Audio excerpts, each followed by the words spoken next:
Bueno, muy bien, tenemos allí a Guillermo Moreno, lo estamos viendo, lo habíamos anticipado, está con nuestra compañera Camila Barral, muchos temas para hablar con Guillermo Moreno. Camila, adelante. Muy buenas tardes a todos en el piso. Bueno, sí, exactamente, estamos con Guillermo Moreno, que antes de salir al aire nos dijo, todavía falta o lo más difícil o se viene lo más difícil. Moreno, muy buenas tardes. ¿A qué te referías con eso? Y que lamentablemente, lo venimos diciendo hace mucho tiempo, mientras esté Macri, mañana va a ser siempre peor que hoy, y todavía falta mañana, y el mañana de mañana, y entonces esto va a ser una situación extremadamente grave. A vos por tu edad no viviste el 89, apenas te acordarás del 2001, pero esto va a ser mucho más grave que el 89 y que el 2001. Y entonces es preferible que de alguna manera, sobre todo a nuestros empresarios, le vayamos diciendo que tienen que hacer un esfuerzo enorme para mantener las empresas en marcha. Enorme, enorme.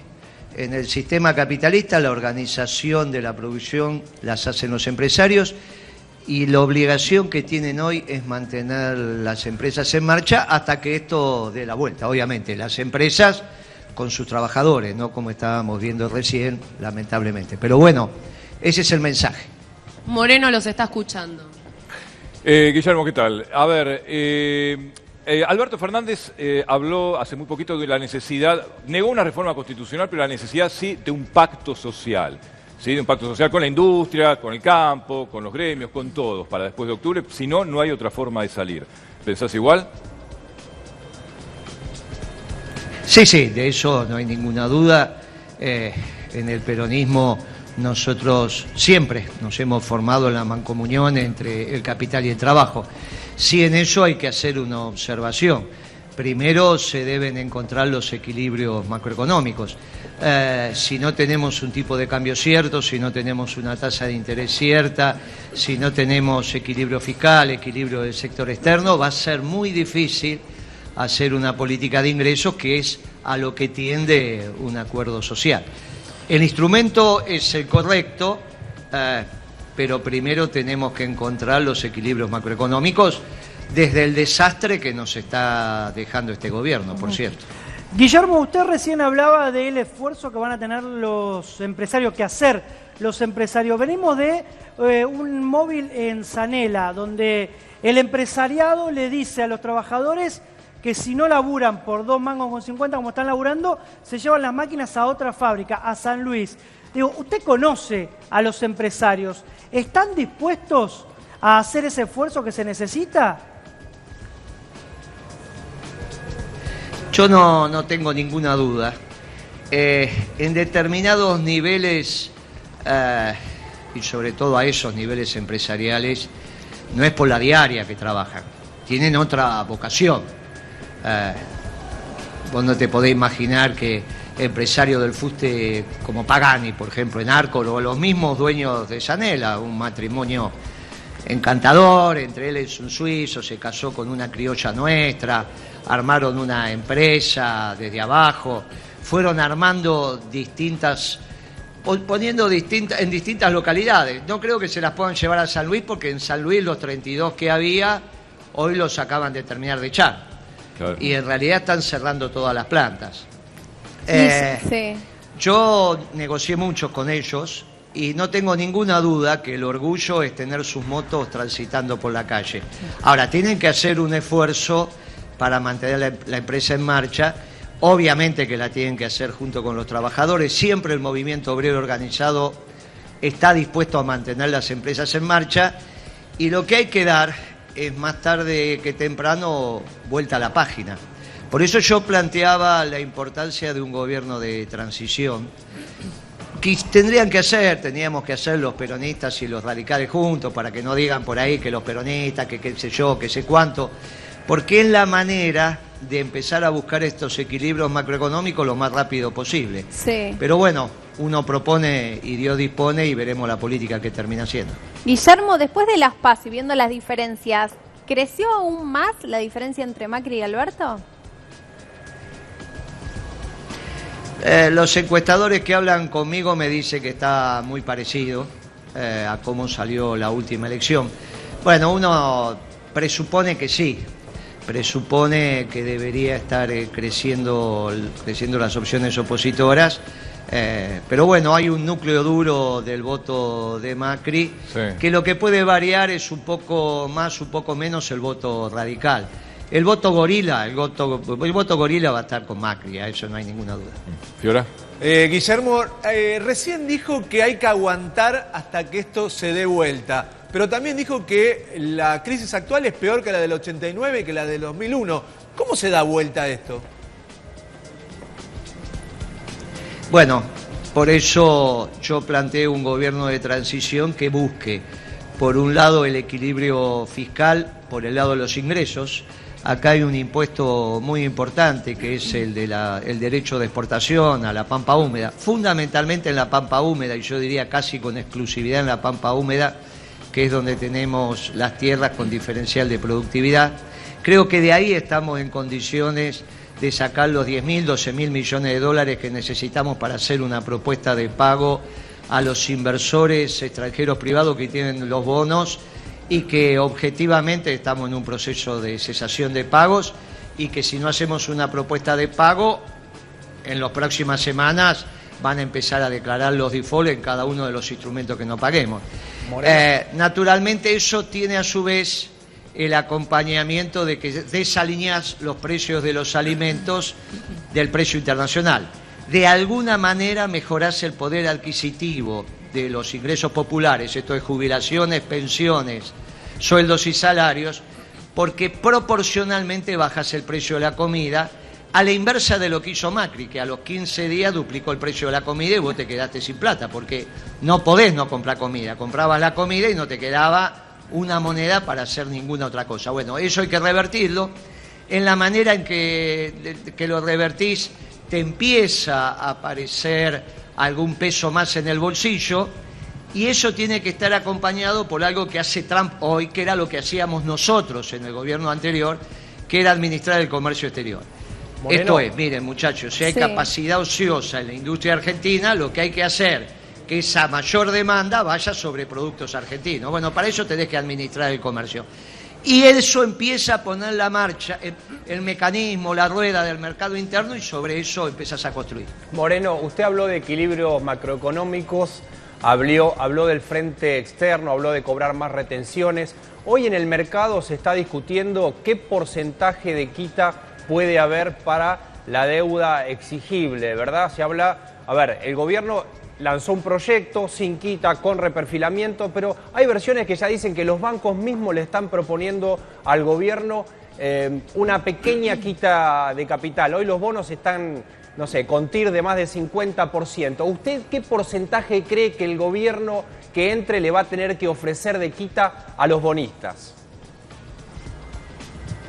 No, eso se lo tiene que preguntar al equipo económico de Alberto Fernández. Yo doy mis opiniones, lo que Alberto Fernández, Cristina Kirchner vayan a hacer. ¿Pero usted cree que tiene que ir con quita o sin yo quita?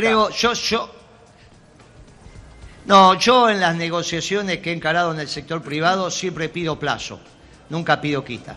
Porque si mi negocio es rentable, a la larga, cuanto más plazo me dan, es preferible, porque a veces con quita vos venís si bien en realidad te hacen quita, tenés plazos más cortos y condensás en los primeros años el pago de las acreencias. Yo prefiero sin quita y que me den plazo, pero bueno, es el estilo de negociación. Cada vez que nosotros iniciamos como asesores externos la resolución de alguna compañía que tenía problemas de pago, siempre pedíamos plazo. Y si el negocio es rentable, a la larga terminas pagando todo con una tasa de interés razonable, ¿no? Obviamente. Entonces sería plazo, sin quita y con una tasa de interés tendiendo a las internacionales. Un poco más, con un plus, obviamente.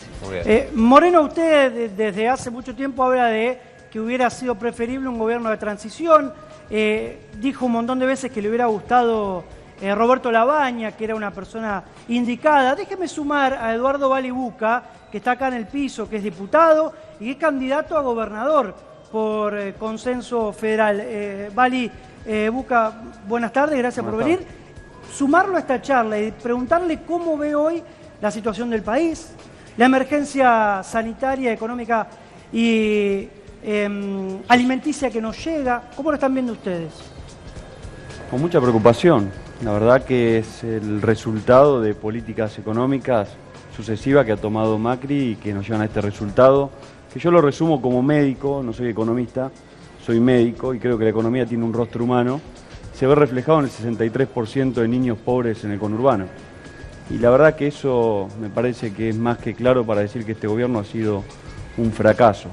Es imposible pensar en el futuro de la provincia de Buenos Aires, en la Argentina, con un 63% de niños pobres en el conurbano, 1 cada 2 niños pobres en la provincia de Buenos Aires. Por eso, entre otras cuestiones, yo creo que hay que hablar de emergencia y de urgencia porque nos tenemos que ocupar de ellos, pero también tenemos la posibilidad de plantear políticas de Estado de mediano y largo plazo, como por ejemplo el programa de primeros 1000 días que le he propuesto a la gobernadora. Atender los primeros 1000 días de los niños bonaerenses, argentinos, es la principal política de Estado que podemos tener. Sí. Es cuando se desarrollan, es cuando crecen. Hoy no solamente es hablar de darle comida, sino también es qué comida le damos. Si hoy hacemos un monitoreo de los comedores escolares de la provincia de Buenos Aires, está predominando la harina. Sí, come por 29 pesos. Quería preguntarle a Moreno respecto a eso. Si todo se da como parece, Macri termina su mandato en diciembre. Pero hay quienes sostenemos desde la ignorancia que quienes fueron los auspiciantes de este programa económico van a seguir estando. Le pregunto, Moreno, ¿cómo se negocia con esa gente que hasta las PASO le sonreía al modelo de Cambiemos?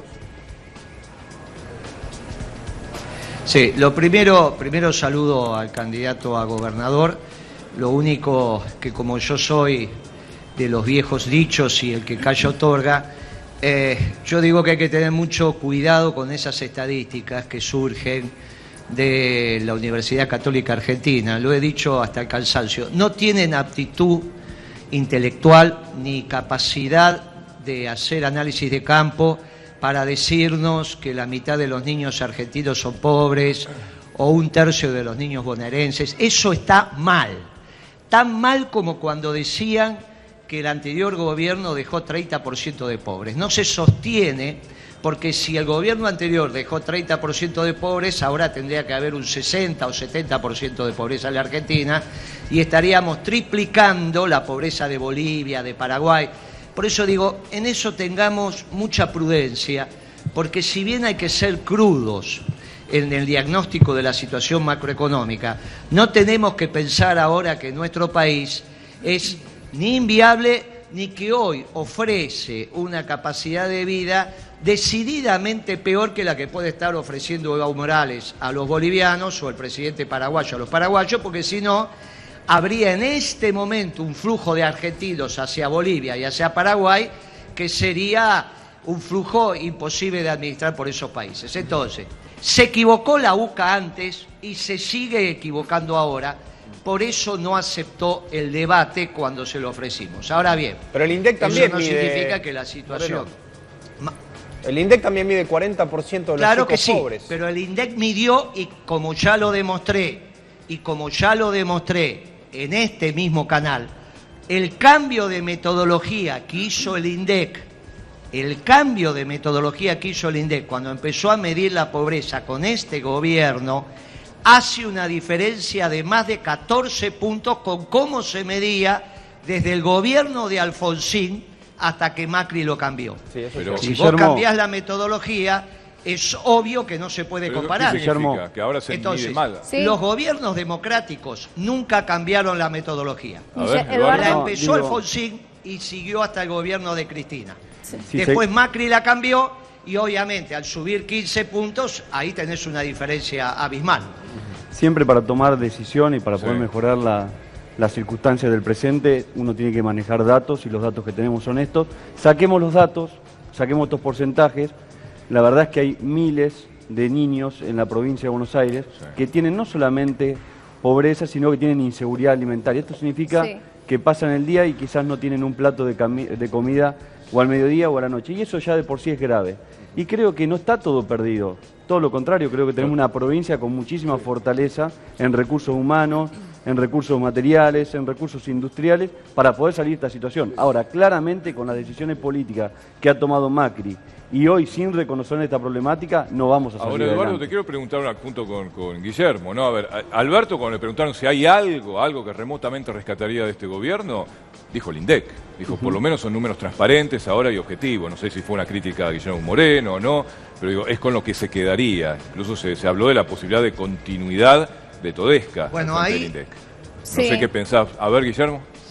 Sí, ahí me gustaría, a mí me gustaría en eso ser preciso. Yo obviamente lo escuché a Alberto Fernández y te estoy escuchando a vos. Ahora, yo aclararía lo siguiente. De los 12 años que estuvimos nosotros en el gobierno, 5 años estuvo Alberto Fernández.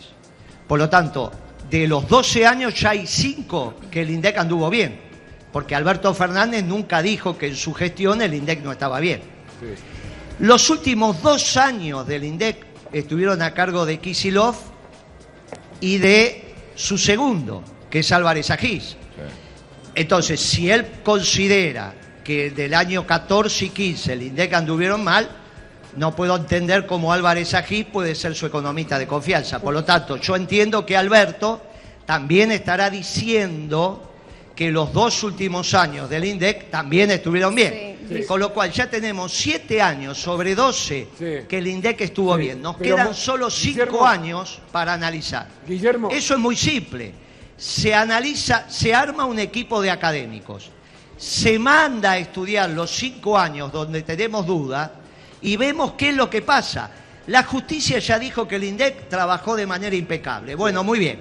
Ahora veamos un equipo de investigadores independientes que analicen esos 5 años que van desde el 8 al 2013 sobre el INDEC y sacamos las dudas. Sí. Y después comparamos estos 4 años. Yo lo que sostengo es que el INDEC trabajó bien antes y trabaja bien ahora. bueno, Que de ninguna manera se puede poner un manto de sospecha sobre el trabajo de 1.500 profesionales y asistentes de profesionales de una institución de jerarquía como el INDEC.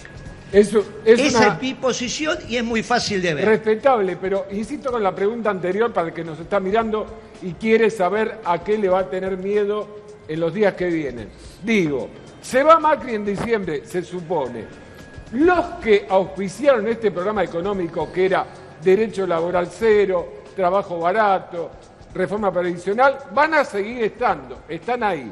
¿Cómo se negocia o se hace política con ese adversario, digo? Con tanto poder, claro. No, mirá, de eso no hay ninguna duda que cuanto más votos saque la fórmula que auspicia el Partido Justicialista, entre otros partidos, te da el poder político suficiente para tomar las decisiones. Ahora, hay un tema anterior a eso, porque vos das por supuesto que vamos a llegar al 10 de diciembre con el mercado abastecido. Y yo lo que te digo es, yo tengo mis dudas. Yo hace ya 15 días que vengo advirtiendo sobre el tema del combustible y hoy empiezan los diarios económicos a avisar que en algunas zonas del país ya empiezan las colas, que empiezan a ralear la entrega de combustible. Yo te digo, mirá, es muy fácil, si escasea el combustible no se pueden hacer ni siquiera las elecciones. Es impensado un domingo de elecciones sin abastecimiento de combustible. No hay ninguna posibilidad de que lo pensemos. Por lo tanto, es necesario abastecer el mercado. Y para abastecer el mercado tenés que tener un set de precios relativos razonablemente estable. Y hoy ya te empieza a aparecer un diferencial de 7, 8, 9 pesos entre un dólar, el dólar del Banco Nación a 57 y el dólar a 66, 67 del contado con liquidación o el dólar MEP. Bien, ni siquiera tenés precio cierto del dólar. Eso te hace muy difícil que los empresarios puedan tener una lista de precios para abastecer el mercado y a su vez tener lista de reposición de la mercadería que entregan o de los insumos que necesitan para la producción. Bien, lo que me empieza a acontecer es la lentificación del abastecimiento del mercado. Si son elementos que no son esenciales, bueno, ahora cuando vamos a combustible, vamos a alimentos, Yo creo que sobre esto es que tenemos que pivotear. Si no, la situación es extremadamente grave. Okay. Moreno, se habló de un bono de 5.000 pesos a los trabajadores del sector privado registrado, ¿verdad? Y hay muchas pymes que ya están diciendo, estamos asfixiadas, no lo vamos a poder pagar. ¿Cómo cree usted que una pyme pueda enfrentar este bono sin ayuda del gobierno? Mire, como fue el bono anterior, obviamente ahí se ponen a discutir el sindicato y la patronal y se van a poner de acuerdo sobre qué unidad de producción lo va a poder pagar y cuál no. Hay pymes que no pueden. Los sindicatos y los trabajadores lo que quieren es que la empresa siga en marcha. De eso no tenga ninguna duda. Pero si tienen tasas de 85%, 86%. Que lo que él está pagando no alcanza y los trabajadores saben que lo que cobran no alcanza, pero por otro lado que el empresario no está vendiendo. Moreno, por eso digo que esto vamos de día a día y hablar del 10 de diciembre es casi larguísimo plazo hoy. Moreno, a las pymes le quedaron ahorros dentro de los fondos comunes de inversión. Tienen tasas de 86%. ¿Cómo van a pagar un bono a sus empleados? Es imposible. Bueno, por eso, se va a hacer muy difícil. Mire, no hay empresa que no tenga un depósito, salvo que sea un servicio muy particular. Estamos hablando de las que abastecen bienes. Miren, los trabajadores saben perfectamente el flujo de pedidos. Saben si los vendedores levantan pedidos, si los teléfonos suenan, si el flete está entregando. No es que los trabajadores no saben lo que está pasando.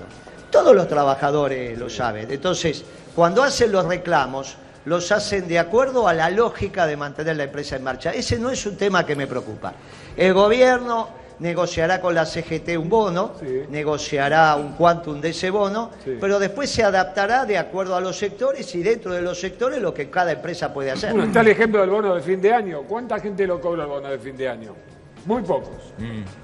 Es cierto. Moreno, Y no lo cobraron mucho, pero tampoco hubo conflicto por eso. Exacto. Déjeme preguntarle a Buca, que está acá. Digo, todos estamos hablando con un caso hipotético de un triunfo de Alberto. Todo el mundo ya lo bajó a la baña de la carrera a la presidencia. ¿Ustedes cómo lo ven, Buca? Mira, yo soy ultramaratonista y me gustan las carreras de larga distancia. Y está claro que venimos de atrás, pero la vamos a correr hasta el final. Estamos convencidos de que tenemos al mejor candidato a presidente que esta circunstancia de la Argentina puede tener. Una persona con conocimiento, con coherencia, con transparencia, que le tocó ocupar un lugar importante en una crisis similar o quizás peor que la que hoy atraviesa la Argentina y que nos convoca a un gobierno de unidad nacional, como decía Guillermo. De nada nos sirve a los argentinos pasar de esta elección y seguir confrontados, porque muchas veces la pelea entre los dirigentes políticos nada tiene que ver con la situación de la vida diaria de los argentinos. Uno, y vuelvo a repetir, como médico, hoy la Argentina está sangrando y tiene una hemorragia que hay que contenerla. Todo pasa a un segundo plano cuando los pibes tienen hambre. No me vengan a hablar de proyectos de mediano y largo plazo. Esto está sucediendo hoy. Sí, pero el presidente dice que la hemorragia no sucedió, ¿eh? Pero yo no soy el presidente. No, yo estoy claramente enfrente de la concepción política del presidente. Quiero decir, que estamos narrando eso y el jefe de Estado dice la culpa de las PASO. Bueno, pero lo peor que le puede pasar a una persona, y esto también pasa con las enfermedades, cuando uno no reconoce los problemas. Exacto. Si uno no reconoce el problema es muy difícil abordarlo. Exacto. No deberíamos llegar a la sesión del jueves para declarar la emergencia alimentaria. Exacto. Para garantizar que todos los niños y los adultos mayores también tengan un plato de comida en la Argentina. Exacto. Y definitivamente, porque también es lamentable, yo tengo 40 años y muchas veces uno viene escuchando a muchos hablar muy bien de políticas de Estado. Y sin embargo, las políticas de Estado vinculadas a la educación, a la producción, a la industria, a la salud pública. Tenemos un sistema de salud pública que es estático. La gente sigue llegando enferma a los centros de salud y a los hospitales. Las mujeres se siguen muriendo por cáncer de mama y por cáncer de cuello de útero, cuando con políticas costo efectivas, esto significa mucho más baratas de las que se aplican en la actualidad, podríamos evitar las muertes de esas mujeres. ¿Por qué no se hace? Eduardo... Porque falta decisión política en la Argentina y falta concentrar la energía de los funcionarios que tienen la posibilidad de llegar. Ojalá yo tuviera la posibilidad de ser gobernador de la provincia de Buenos Aires. Ser un bonaerense, de poder gobernar la provincia de Buenos Aires y de poder administrar los recursos que vamos a tener el próximo año. Porque esta es otra cuestión. Todos quieren llegar y después llegan y resulta que la plata no alcanza. porque se administra la plata que hay y en todo caso entremos en un proceso de recuperación económica para tener más recursos económicos para administrar mejor y llevar a cabo las políticas que queremos llevar a cabo, sino que no se presenten en las elecciones. Hablando de Lavagna, él ya salió a desmentirlo, pero te pregunto concretamente si hubo un ofrecimiento por parte de Alberto para que sea primero ministro de Economía y ahora se habló en las últimas horas de canciller. Algunos se han transformado en gerentes de recursos humanos de partidos políticos.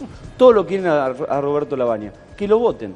Roberto Lavagna es candidato a presidente. Hoy a la mañana estuvimos visitando Quilmes. ¿No hubo ese ofrecimiento? De ninguna manera, de ninguna manera.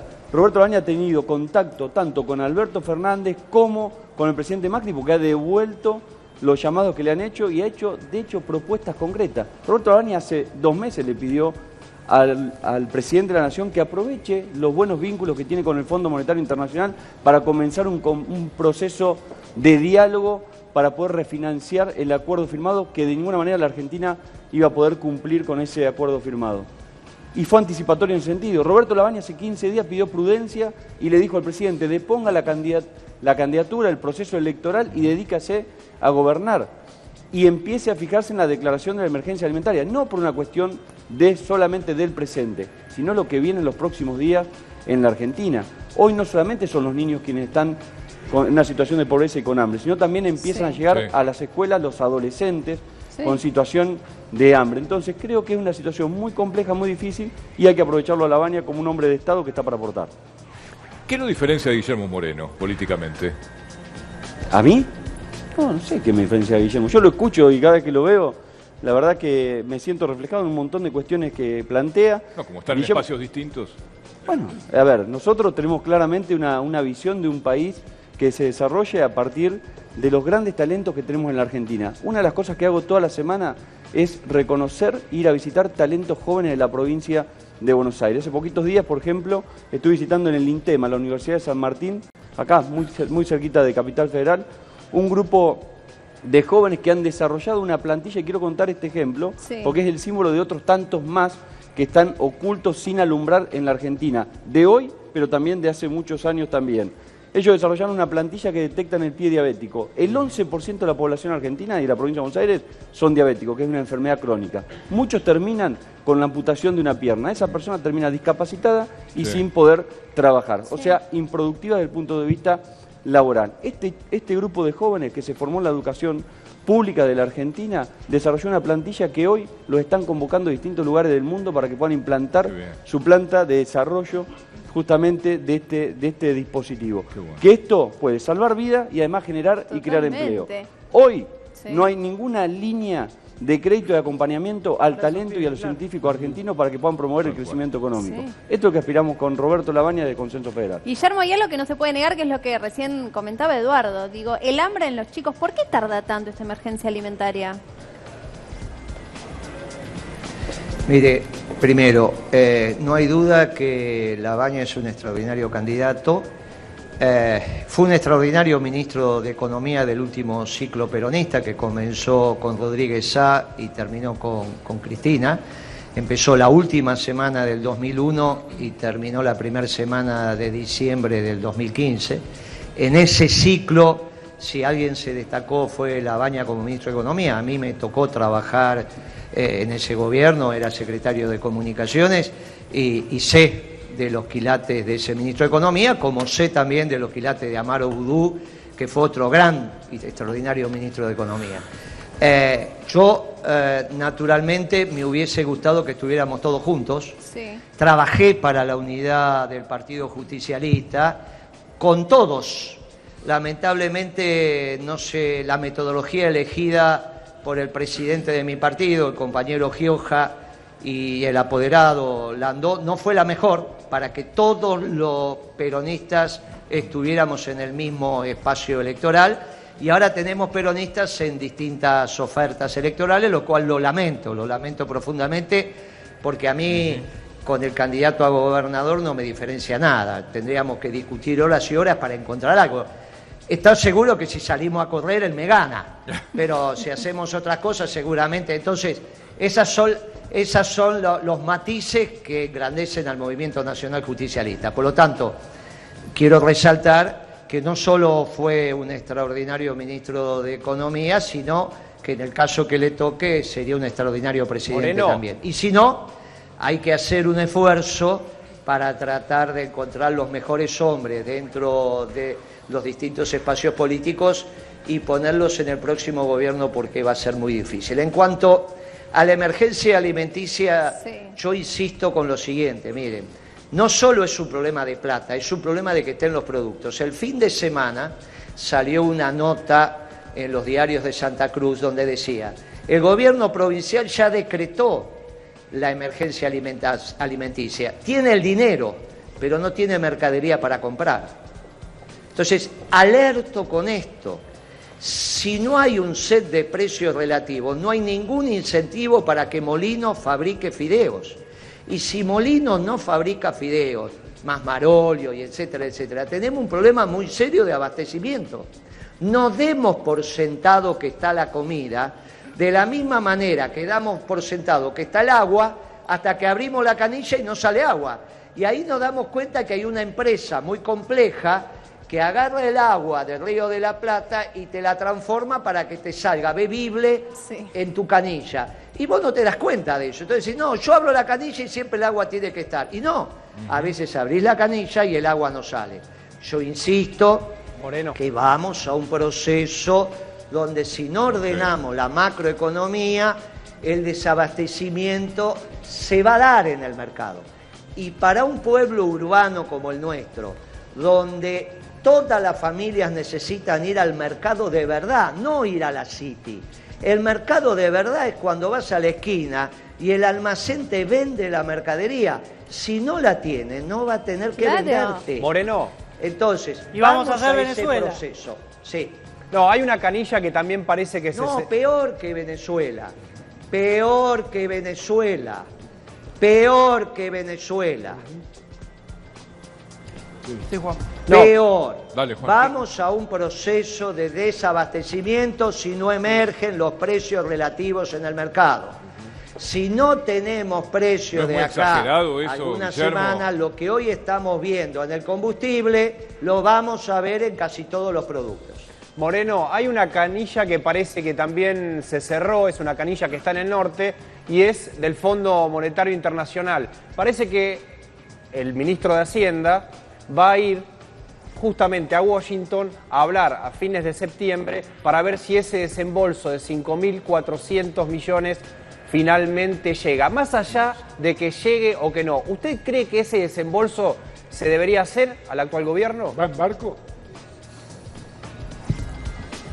Mire, yo lo que creo que cuanto antes se vaya Macri es mejor y sea reemplazado por un gobierno de transición entre peronistas, radicales y otros espacios políticos para empezar a encontrar los equilibrios macroeconómicos. Si se dan los equilibrios macroeconómicos, ese desembolso ayuda mucho.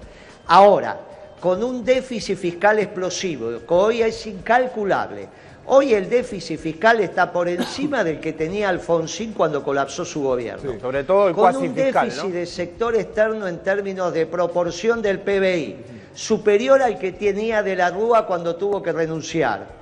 No tiene ningún sentido porque es una gota en un desierto. Primero hay que ir en búsqueda del equilibrio fiscal y del equilibrio del sector externo. Y para alcanzar esos equilibrios, como son decisiones complejas que hay que tomar, es preferible un gobierno colchón porque Macri no tiene ningún incentivo para equilibrar la macroeconomía y dejársela al próximo gobierno, sea que fuera el presidente. Ahora, Guillermo. Y es injusto, sea Labaña o sea Alberto, que las primeras decisiones que tengan que tomar en el nuevo gobierno sea la de equilibrar la macro, y tanto en términos fiscales como en términos externos, porque la mochila llena de votos que van a tener se les empieza a vaciar. Pero el gobierno Entonces, no quiere hacer el trabajo sucio. No quiere hacer el trabajo gobierno de sucio. transición. El gobierno no quiere hacer el trabajo Precisamente sucio, no lo quiere hacer. Incentivos. No quiere. Y por eso estamos mal. Y por eso vamos a ir cada día peor. Y por eso la política necesita que se encuentren los gobernadores, desde María Eugenio Vidal hasta el gobernador de Salta, el de Formosa, el de San Luis, el de Tierra del Fuego, el de todos los países, el de todas las provincias. Y que al convocar una asamblea legislativa, donde están los senadores, están los diputados, tomemos las mejores decisiones, con un programa central de búsqueda de equilibrio macroeconómico para no dilapidar la última plata que te está mandando el mundo por el próximo lustro. Hola, Guillermo. La última plata que te va a mandar son estos 5.400 y después te mandan de a 1.000 millones, sí, que si no tenés equilibrio macroeconómico, esto es un barril sin fondo. Sí, Guillermo, me llama la atención que insista en convocar a un gobierno de transición, sí, al radicalismo, cuando el radicalismo está gobernando, es la alianza gobernante. ¿Por qué los ve con tanta necesidad de protagonismo en un eventual gobierno de transición? Porque igual que el peronismo somos los únicos que tenemos los hombres probados en combate, esto no es para cualquiera. Cuando yo decía, mire, hagamos un gobierno de transición, lo dije en abril de este año, pongamos a Labaña, y yo hacía un chiste, decía, Labaña es el único argentino que tiene esta doble situación. Los radicales piensan que es radical y los peronistas pensamos que es peronista. Sí. Si hubiésemos hecho un gobierno de transición con un gabinete amplio, hoy no estaríamos atravesando este esquema, ya hubiésemos alcanzado los equilibrios macroeconómicos. Y el próximo presidente encontraba un camino transitable de la misma manera que Néstor Kirchner fue exitoso, porque antes hubo un Duhalde. Y Duhalde pudo hacer lo que hizo, porque antes hubo un Rodríguez Sá, que dice, no, estuvo una semana. Pero fue muy importante esa semana de Rodríguez Sá, porque les explicó a los argentinos que la fantasía de la convertibilidad no caminaba más. Está bien, pero y entonces después Duhalde, una vez que salimos de la convertibilidad... Permítame una chicana. ¿Perdón? Permítame una chicana amable. ¿Usted se imagina una transición con Elisa Carrió de por medio? Pero ella no es radical, estoy hablando de los radicales, bueno. Ella es de la coalición cívica. Yo pensé que era radical. La señora Carrió tiene otros problemas. No, pero ella misma dice que no es radical. ¿Qué problema tiene, Yo estoy hablando Carrió? De los radicales. Bueno, ya lo saben ustedes, no hace falta que yo se los explique, ya lo saben. Sí. No tiene sentido que avancemos en ese diálogo, porque la verdad que lo que tenemos que hacer es encontrar los mínimos comunes denominadores. Pero obviamente que la señora Carrió no haría parte como funcionario. Quizás alguien de la coalición cívica, no hay ningún inconveniente. Siempre hay un espacio institucional de control. Siempre el hombre es bueno, pero si se lo cuida es mejor. Entonces los órganos de control no hay ninguna duda que si uno dice, mire, pongamos la gente de la coalición cívica, nadie diría nada. Moreno. De hecho, Duhalde lo hizo en su gobernación y lo hizo en su presidencia, que le dio los órganos de control a los radicales. Ahora, ¿por qué un gobierno con los radicales? Porque si no empezamos con esta tontería de que los peronistas no queremos que terminen y todas esas pavadas, y después aparece alguien del equipo de Alberto diciendo, no, si quieren cambiarlo a Macri yo lo voy a defender a la Plaza de Mayo porque ahora las cosas están bien, después se tiene que rectificar. Bien, para evitar estas tonterías, lo que tenemos que hacer es seriamente, si lo hubiésemos puesto a Labaña, claro, incluso si Labaña era exitoso, era el candidato natural de todas las fuerzas, también tenía la posibilidad de quedar piel y hueso. Bueno, esto es lo que corresponde cuando uno se pone la patria al hombro. Ahora, lo tenemos que hacer porque los desaguisados de este gobierno no tienen límite. Cada vez estamos más... Miren, ahora se les ocurrió que tienen que volver a gastar. Sí. Y entonces, como era en el 2016, entonces le van a dar subsidio a las petroleras porque le tienen congelado el precio. Pero es un disparate. Entonces las petroleras ni producen, porque con el subsidio que le quiere dar el gobierno no les alcanza, y a su vez no quieren declarar la emergencia alimenticia porque dicen que no tienen plata, pero subsidian a los petroleros. Es todo un marasmo. Moreno. Y de esto se sale dando vuelta a la página. Sí. No, quería preguntarle, para algunos estos 4 años de presidencia de Mauricio Macri pasaron muy lentos, para otros pasaron muy rápido. ¿Usted cómo cree que la historia va a juzgar a Macri? ¿Cómo lo va a ver?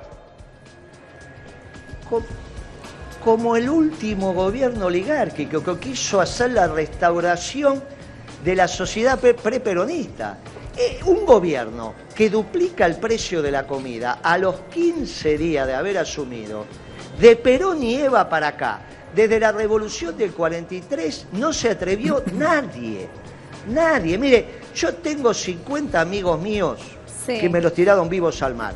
Si Martínez de Oz se hubiese metido con la comida, no los encontraban. ¿Rescata algo, Moreno? Ni Martínez de Oz, ni Previch con la Sí. fusiladora, ni el ministro de Economía de Onganía, Krieger Bacena. Nadie se metió con la comida. Solo un oligarca se podía meter con la comida. Y bueno, fue lo que hizo el peor gobierno en términos económicos de la historia argentina. Guillermo, ¿nos recibe? Sí. ¿Con quién hablaba? ¿Con Kicillof? Sí, acá está. No, estaba hablando con el presidente de la Cámara de Panaderos de la capital federal. ¿Qué dice? Están mal los panaderos. Amigo y compañero, José Álvarez. Los panaderos están muy mal. Hoy le acaba de aumentar más de 100 pesos. Están al horno. Le acaba de aumentar más de 100 pesos la bolsa de harina. Sí. Pero el problema es que el problema es el abastecimiento. Claro. No solo el precio, es el abastecimiento. Claro. Hay un problema muy serio de precios relativos. Si vos no tenés un precio razonable para la venta y no tenés precio de reposición, lo que te termina pasando es que te quedás quieto. Y en un pueblo urbano como el argentino, donde el 95% del pueblo vive en ciudades, que los empresarios se queden quietos defendiendo el stock, es lo peor que puede pasar porque emerge el desabastecimiento. Esto no es un tema menor, es un tema que nunca vivió. La Argentina cuando vivió desabastecimiento, sí, era la famosa, cuando Perón sacaba la ley de agio y especulación, era porque algún vivo acaparaba la mercadería. Yo estoy hablando de otro desabastecimiento, que es cuando los industriales dejan de producir porque no tienen precio de insumo y por lo tanto no tienen precio de reposición. Esto no ha pasado en la Argentina y tenemos que evitar que pase, si no las consecuencias son tremendas. ¿Sabés para cuánto en promedio tienen las alacenas argentinas? Para un día y medio. En promedio, entre aquella familia que tiene para toda la vida y aquella familia que si no hace una changa no come, el promedio de la alacena argentina es para un día y medio de comida. Bueno, si no tenemos abastecimiento, es de una gravedad inusitada. Eduardo, Moreno recién decía que hablaba con el hombre fuerte de los panaderos en Capital, pero ¿cómo es el día a día en el interior? Vos sos de Bolívar. ¿Cómo la lleva el comerciante, el panadero, el almacenero en el interior del país? Porque siempre hablamos del conurbano y de Capital. Además que vos estás recorriendo todas las localidades con maratón, ¿no? Corriendo. Sí, de alguna manera estamos uniendo Claro. las ciudades corriendo. Los sábados aprovechamos para hacer grandes extensiones. De la misma manera, o sea, la crisis económica le pega tanto al conurbano como también al interior de la provincia. El comercio, el tarifazo le pegó al comercio, le pegó a la industria. Nosotros hemos estado hablando tanto con la Unión Industrial de la provincia de Buenos Aires como también con ADIVA, que representan a la mayor cantidad de pymes de la provincia de Buenos Aires. Y realmente la situación es muy crítica y eso lo vemos reflejado en el desempleo y la capacidad industrial que está hoy instalada sin producir. Y creo que eso es lo que hay que poner en marcha. Roberto Labaña me plantea siempre, mira Vali, no hablemos de buscar inversiones, que eso ya de alguna manera nos retrotrae a algunos dichos que decían que iban a llover las inversiones, sino pongamos en movimiento lo que tenemos instalado en la provincia de Buenos Aires para poder producir nuevamente y generar empleo y cuidar el trabajo existente. Y algo que quiero dejar en claro acá, nosotros tuvimos la provincia de Buenos Aires sin ministro de producción durante un lapso de tiempo muy importante. Esto también refleja las prioridades de quien tiene que tomar decisiones. Y muchas cuestiones, cuando hablamos de necesidades y de falencias, no tienen que ver con recursos económicos. La mayor cantidad de los parques industriales de la provincia de Buenos Aires tienen problemas de regularización dominial. ¿Qué significa? Las industrias implantadas en estos parques industriales o sector industrial planificado no tienen su título de propiedad, con lo cual hoy, por supuesto, no hay acceso al crédito. Pero en un país que nosotros soñamos con acceso, con promoción de créditos laxos para las pymes, no podrían acceder por no tener este título de propiedad. Con lo cual, la provincia de Buenos Aires en estos 4 años tampoco ha hecho estas cuestiones que no tienen que ver con recursos económicos. Esto deja en claro que lo que nosotros hemos tenido una gobernadora con gestualidad, pero con cero de gestión. Guillermo, ¿está de acuerdo con el control de cambios implementado por el gobierno, que logró un poco estabilizar el dólar? No estabilizó nada. Si hoy el dólar está a 66, 67, lo que hiciste en el oficial es retirar la demanda. Entonces el precio del oficial Es un precio que no refleja la realidad de lo que acontece. Vos lo que tenés hoy es un dólar de 66, 67, tanto en el MEP como contado con liquidación. Depende que si lo calculás por acciones o lo calculás por bonos. Ese es el dólar. Le hicieron decir a uno de los candidatos que el precio a 60 era razonable, porque hubo por ahí uno que dijo que ya el dólar a 45 estaba bien y a que 60 estaba extraordinario. Y hoy entonces tenés un dólar sombra a 66. Bueno, hasta que no encontremos los equilibrios macroeconómicos, esto va a seguir así. Y si vos no tenés precio cierto del dólar en una economía bimonetaria, no tenés precio, porque no tenés el precio de los precios, no tenés precio de referencia. Ahora, uno podría decir, bueno, mire, tomo como referencia el precio internacional. Ah, muy bien, entonces al precio internacional del kilo de pan en París, ¿a cuánto lo vendo en la Argentina? No, el de París no, el de Tokio. No, el de Tokio no, el de Uganda. No, el de Uganda no, el de Sudáfrica. No, muchachos, hay que ordenar la macroeconomía. Lo primero que hizo Dualde fue empezar a ordenar la macroeconomía y después llegó Labaña y tuvo una gestión extraordinaria, tan extraordinaria que Kirchner lo dejó de ministro de Economía 2 años y medio más. Después, obviamente, la política, los ciclos, está todo bien. Moreno. Pero fue un gran ministro de Economía, insisto, como también lo fue Vudú, ¿eh? Usted habló de un dólar a 66, de congelamiento en el precio de los combustibles, también habló de déficit fiscal. Hay que hacer foco en el tema de toda la deuda en pesos que está dando vuelta, ¿no? ¿No tiene miedo de que Alberto le estalle todo esto en la cara? Una bomba de pesos, de congelamientos, de mercados distorsionados. ¿Cómo va a ser para corregir todo este campo minado? Precisamente, ahora lo que hizo Macri es empezar a correrlo por la izquierda. Te sacó el IVA, te bajó la recaudación, te subió el piso de ganancias, lo cual era necesario y justo, te congeló los combustibles, le está dando subsidio a las petroleras y ahora va en un viva la pepa, total se va. Por eso digo que lo que hay que hacer es un gobierno de transición con los mejores hombres. Tenés que poner un gran ministro de Economía aprobado, un gran presidente del Banco Central, un secretario de Comercio. ¿Y usted se sumaría a ese gobierno? Un presidente de Banco Nación y un recaudador. Son 5 puestos claves que necesitas para ordenar la macroeconomía. ¿Quién tienen esos hombres? Los radicales y los peronistas. Con un paraguas político de los gobernadores y del resto de los partidos, tanto los radicales como los peronistas hacen, poniendo sus mejores hombres, un gobierno que transite hacia el equilibrio macroeconómico. ¿Quién le Entonces, parece? Alberto Labaña, o el que asuma, no necesita en sus primeros días de gobierno que le explote ninguna bomba. Vos mismo me estás dando la razón de por qué es necesario un gobierno de transición. ¿Quién le parece un buen candidato para el Banco Central? Mirá, mi candidato fue siempre Guillermo Nielsen para el gobierno de transición. Era Pablo Chaliú para ministro de Economía y así sucesivamente. Ahora, Nielsen también es un gran candidato para el gobierno de Alberto y es muy amigo de Labaña también.